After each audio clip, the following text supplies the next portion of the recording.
Hey, everybody, and welcome to the Author's Chaos. I am DL Golden. And I am SF Rogers. And joining us today is Christian Hurst, the author of Lily Starling and the Voyage of the Salamander.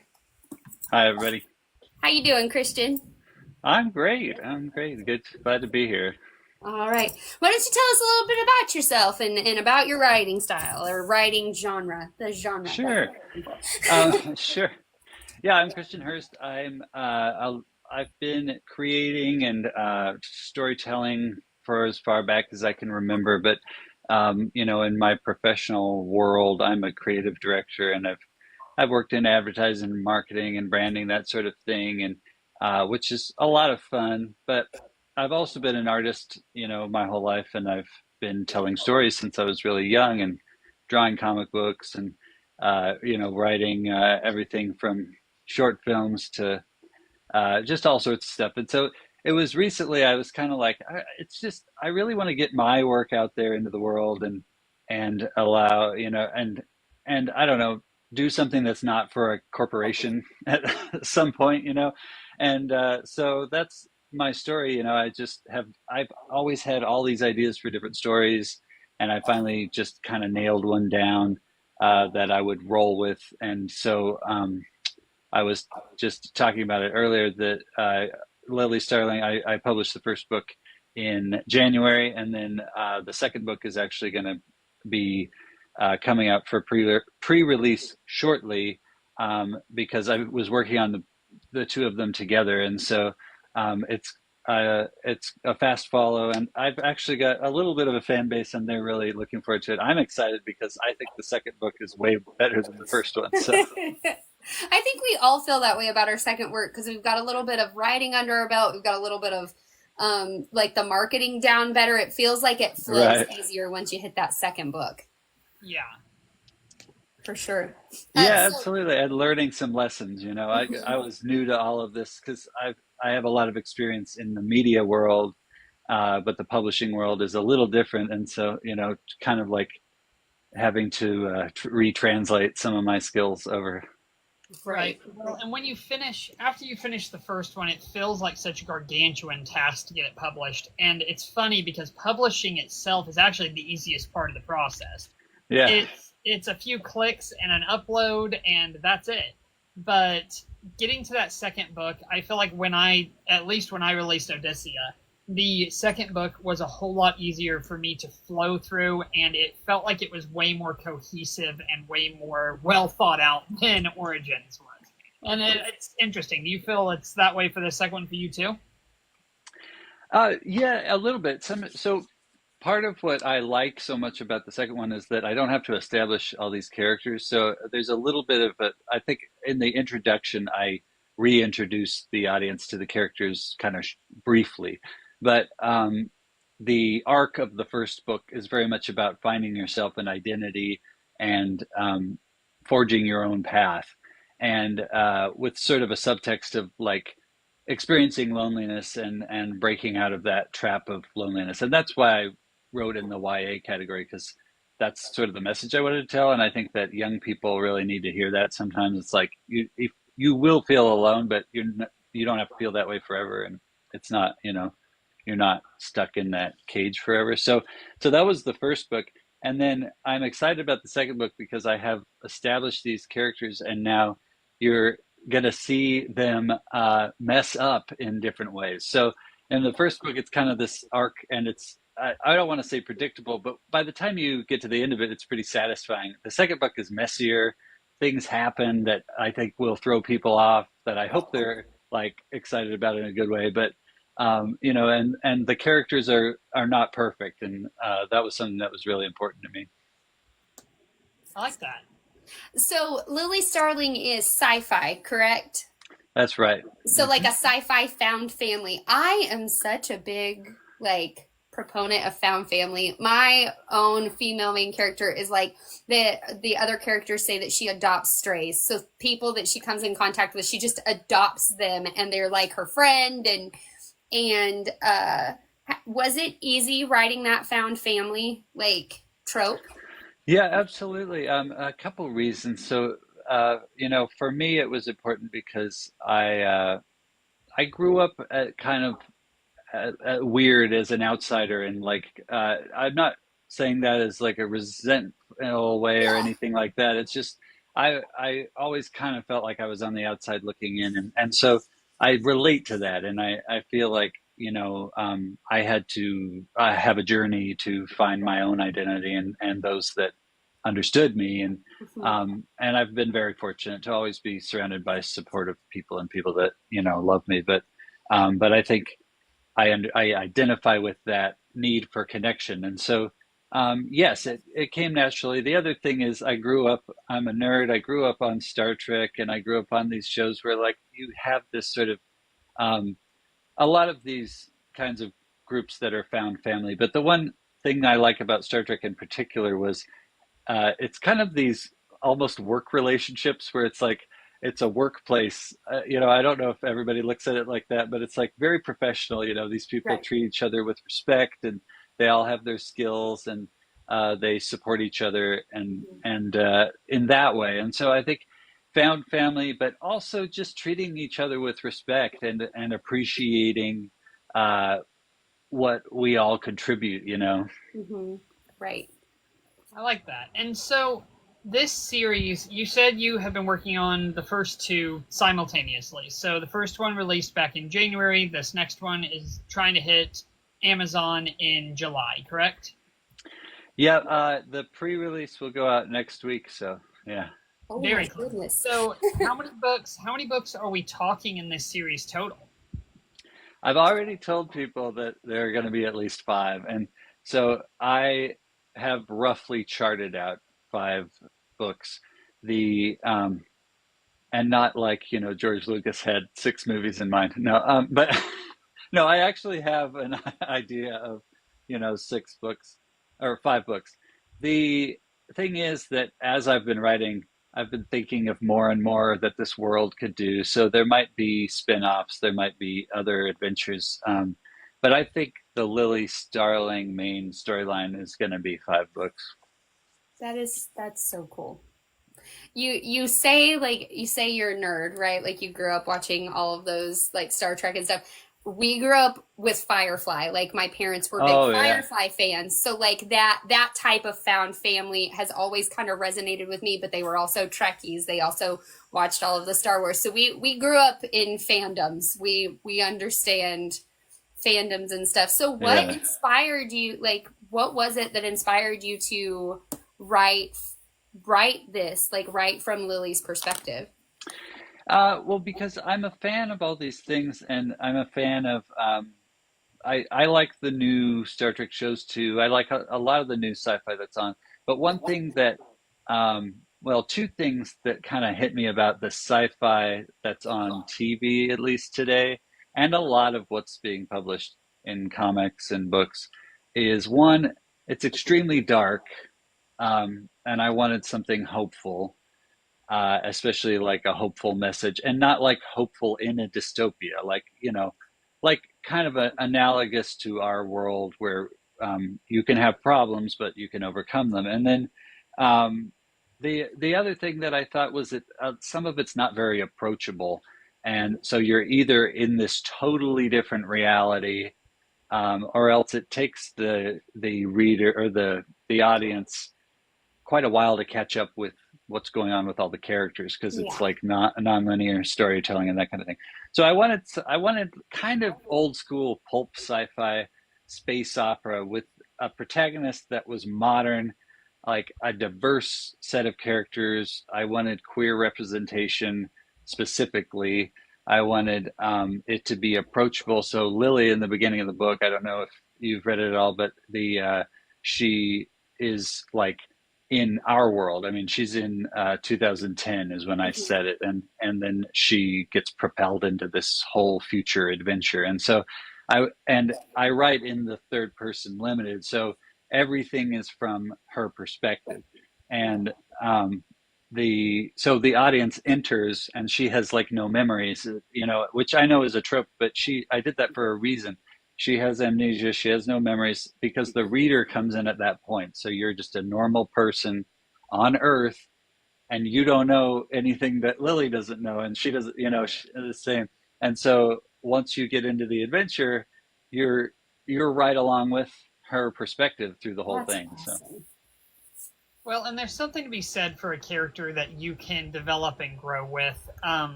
So often when we read things like sci-fi, you're right, you end up with these really dark themes or really hard to get into, hard to understand things. Getting into that pulpy sci-fi kind of stuff that's more like the classic sci-fi stuff.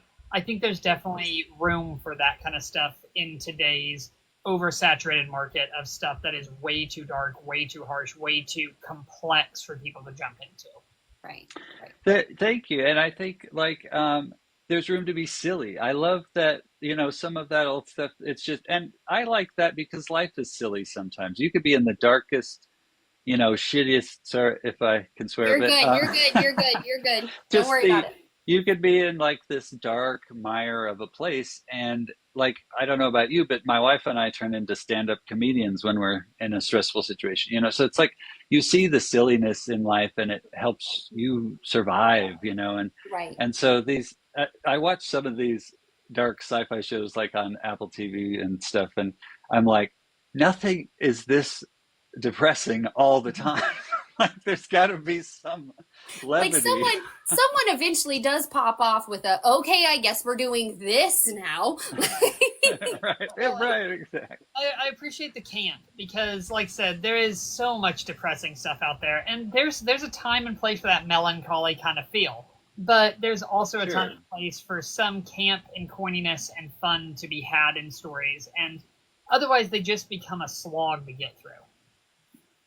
Yeah, and so that's why I always encourage people. There's a little interlude in the book, and I've also released it as a free kind of a reader magnet and on various platforms and on KU and stuff, where it's called The Roth Ka and the Lost Memories. It's just a little interlude between chapters. And it's about the engineers on the ship, and they go through this madcap adventure. And I always encourage people to read that first, because then they'll get an idea of the kind of sci-fi they're getting into, because it's funny, it's weird, there's like weird aliens, it's kind of a It's your beach episode. It's your yeah, beach episode. exactly. Yeah, and so it's kind of like if you can't enjoy that and you're into like really high, high concept sci-fi, and that's fine. The book is probably not for you, and so Right. I want to give people that level set. That's why I picked the title too. Just people ask me about the name of the ship, and I could go on about that, but the main reason I titled it that long, pulpy, old-fashioned kind of sci-fi serial title is so that people would get the point that this is not, you don't have to take this too seriously going into it. But there are some very serious themes, but like the story itself is a ride. It's fun. It's an Right. adventure. I like that. I really like that. I think it's a breath of fresh air when you find the people who are wanting to kind of spin what is marketable toward other demographics, because like I read Ender's Game pretty young and read a whole bunch, like most of that whole series, and it's a fun read for me, but it does have some darker things going on, like it's children, right? Like, so it's nice to hear that like you've written something from a sci-fi standpoint that a teenager could pick up and Yeah. read and see themselves in. Yeah, and that was very important for me too. And I think the the protagonist, Lily, she is obviously a young woman, but I wrote a lot of myself into her and a lot of just people that I've been inspired by, and um, I think that was a choice too, because people have a certain amount of expectations around a young woman, and I want to just subvert that, because she's someone who leads with her passions. She's somebody who um, is just like any, like Captain Kirk or a James Bond, or somebody who's like makes decisions, on the fly, and is very a commanding presence. And I think it'll surprise people in the book, because she's snarky, and she's like, obviously she's still like a young woman and everything like that. But But she's not the indecisive blonde, like, I don't know no, what and to things don't happen to do. her. She's Right. very willful. Yeah. So Right. That's awesome. I can appreciate that. Right. I'm sure a lot of female creators and female readers can appreciate that because especially female characters written from the perspective of a man oftentimes end up becoming these archetypes that they just generally don't like much. The damsel in hmm distress, And so yeah. I'm sure it's appreciated that it's not that trope. Yeah, and it's she falls in love. Well, I don't want to do spoilers, but there are queer relationships in the book, and the one character is just a badass warrior who's a lesbian, and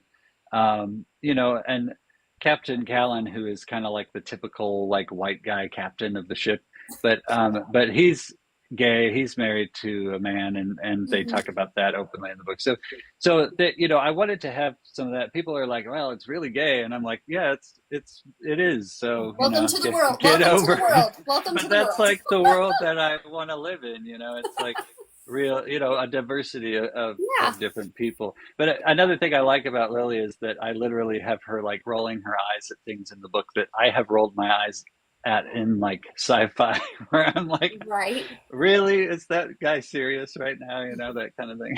Right. Right. It sounds like you write really relatable and understandable characters that people can like find themselves in, and I think that's really cool. When you are talking about the demographic you're shooting for people to read your book, what is the main demographic you think you're like shooting at? Well, that's a good question. I intentionally wrote the second book to be a little more serious. Like we just talked all about how the first one is kind of fun, right? The second one. So I was thinking about some of the books I really liked when I was younger, the series of books and how they kind of grow with you. And so I'm hoping that if young people do get into it, that there will be something for them along the way. But I also think it has some broad appeal where I've most of the people that have given me feedback on it are not not in the young adult demographic. Um, so I did write it with young people in mind, and there are young characters, so it is technically in the YA category. But I do think it does have universal, or maybe not universal, but broader appeal.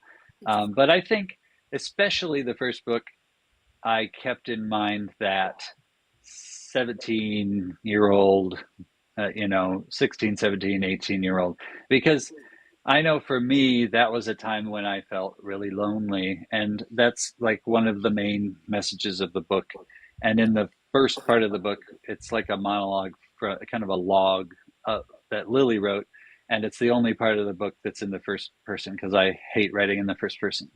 And she's talking about loneliness, and she says basically that connection does happen, and that you start to see the edges of the cage, and so that is the main message. It's like right there in the introduction, like the that it does feel like it's not just, oh, these kids, they feel like this is going to last forever. No, it does feel like that when you're in that situation. When Right. you're 16, 17 years old, you feel like you're alone and this is never going to get better. And so, that's what I wanted that age group to get out of it. I like that you say that. You say, yeah, it technically sets in the young adult range, but that's not exactly. You're not thinking, oh, kids in upper middle school are going to be reading this. Yeah. As someone who has a book that tends to sit in the young adult range, it feels odd because I didn't write it for young adults. I wrote it for that 17, 18 age range, and up. And most of my audience that reads it tends to be in their 20s generally.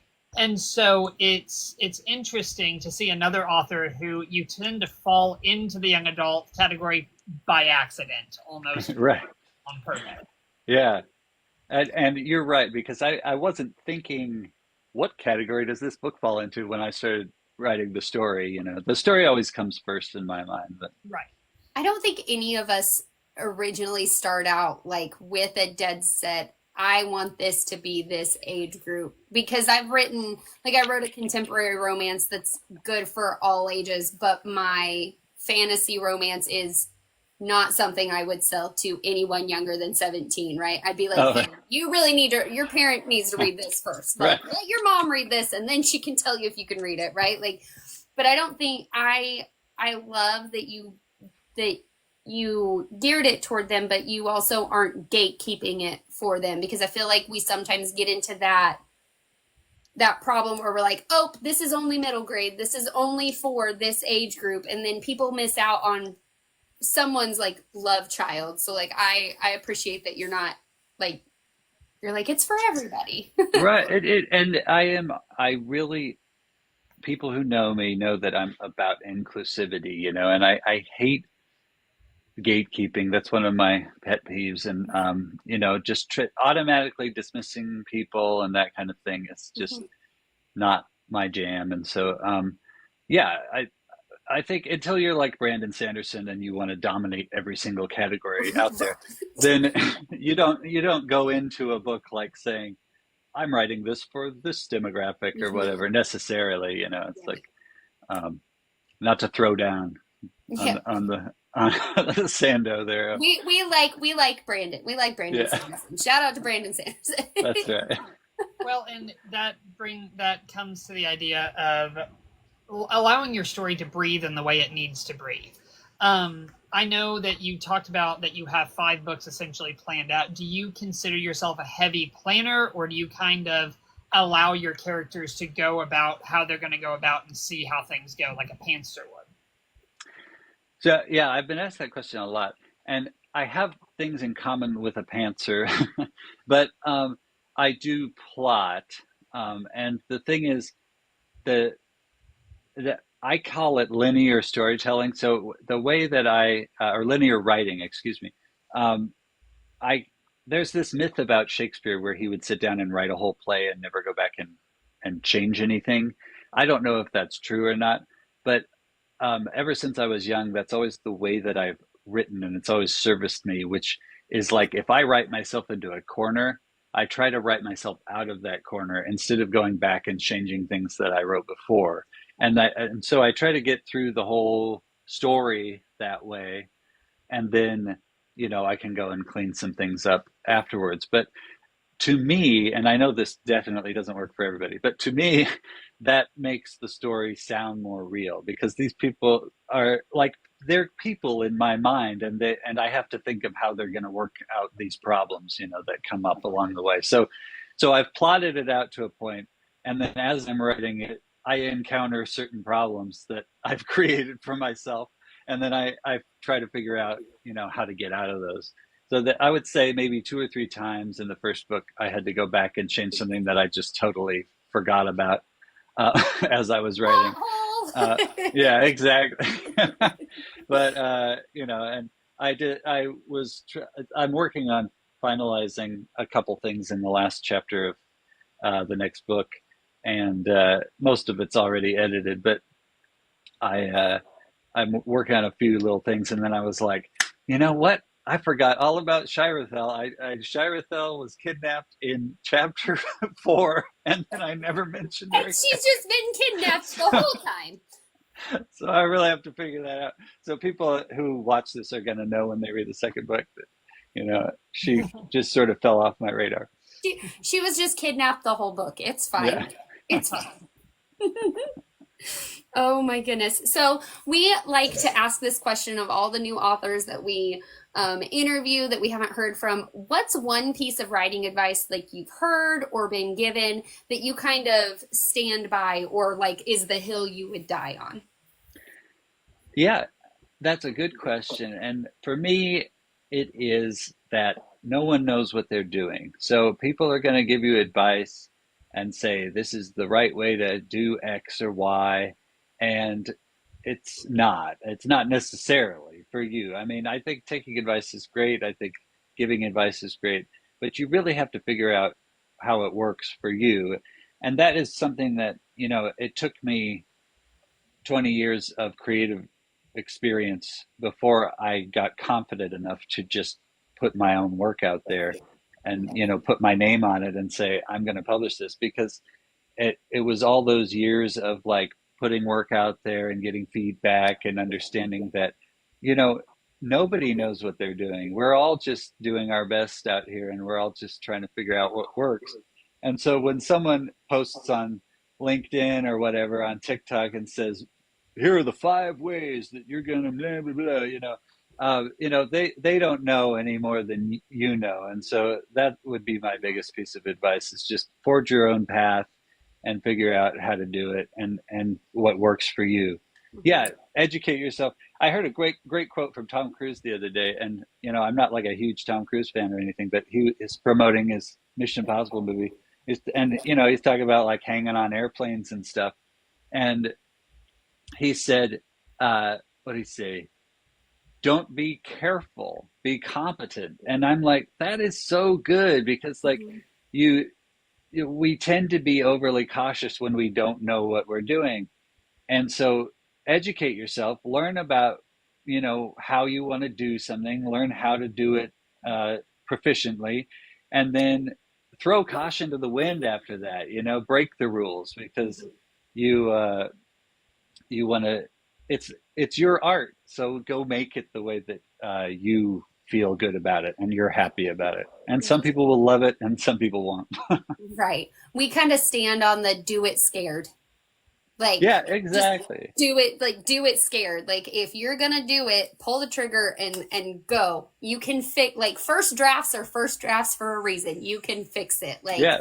But you can't fix a blank document. We say that all the time. Do it scared and can't fix the blank document. If you're not writing, like, if you're not getting it written, it's never gonna get done. Like, well, it comes down to writing being an art and not a science. Yeah. There's no magic bullet that's going to work for every single person. You're going to have to understand that if you're going to be any kind of artist, you have to pour some part of your soul into what you're doing. And in so doing, you make it your own thing. You don't want to write just like somebody else, anybody else. You don't want to be like, oh, I want to write exactly like that person. You might look up to people or pick things up from people, but I think making it your own and figuring out what works in writing is a good thing, but doing it so much that you don't ever put anything out is definitely a problem. Exactly. Yeah. I really like that piece of advice, though, Christian. That's really good. Really good. Really good. We have to be signing off here really quick. Christian, tell us, where can we find you? Where can we find your work? What have you put out? All that stuff. Yeah, so I'm on Instagram, the most active, and I'm getting more active on TikTok, but a lot of it parallels what's on Instagram. But I'm at C. Hurst Publishing on both, and churstpublishing.com or lilystarlingbook.com. And you can find Lily Starling and The Voyage of the Salamander on, of course, on Amazon, but it's everywhere that you can buy books online. And it's also, if you want the paperback, buy it from bookshop.org so you can support your local bookstore. And if you want to just go on my website and you're interested in participating in the Lily Starling universe, I have a forum on there, churstpublishing.com/ARC, ARC. You can fill out the form. You can be a part of the Lily Starling team. I don't require long hours or strict deadlines. I just love to have people read it and enjoy the world and be a part of the creative process. So come on over and join the team, or just right now, I think it's $3 on Amazon. So go buy it and read it. Awesome. Thank you so much, Christian. I am D.L. Golden. I am the author of Origins and Odyssea. Both are available on Amazon right now. The third book is in the works right now. I have a possible webtoon coming out for my first book. There will be a Kickstarter getting started for that coming up very, very quickly. Please be on the lookout for that. I will be posting more and more about that. And again, I am D.L. Golden. I continue to be D.L. Golden, and off to Sarah. Well, I'm SF Rogers. I am the author of Execration of Autumn, which you can kind of see right there in that corner. Isolation of Winter, the sequel to that book, will be hopefully coming out end of July, 1st of August. We're working with our cover artist. You can find me on Patreon. That's where you can stay up to date with my newsletter. It releases every Friday. And yeah, I think that's come see us at JomoCon. That's the next thing we got coming up, August 2nd. Daniel and I will both be there along with our sister-in-law, Your Metal author, Elia Golden, and our sister, Cassie Britt. See Britt, she'll be there with her books as well. So this has been The Author's Chaos. We are glad you joined us today. See ya. All right, so there's the end. That's the end. That's the end point right there. Christian, I am so sorry that I was so late.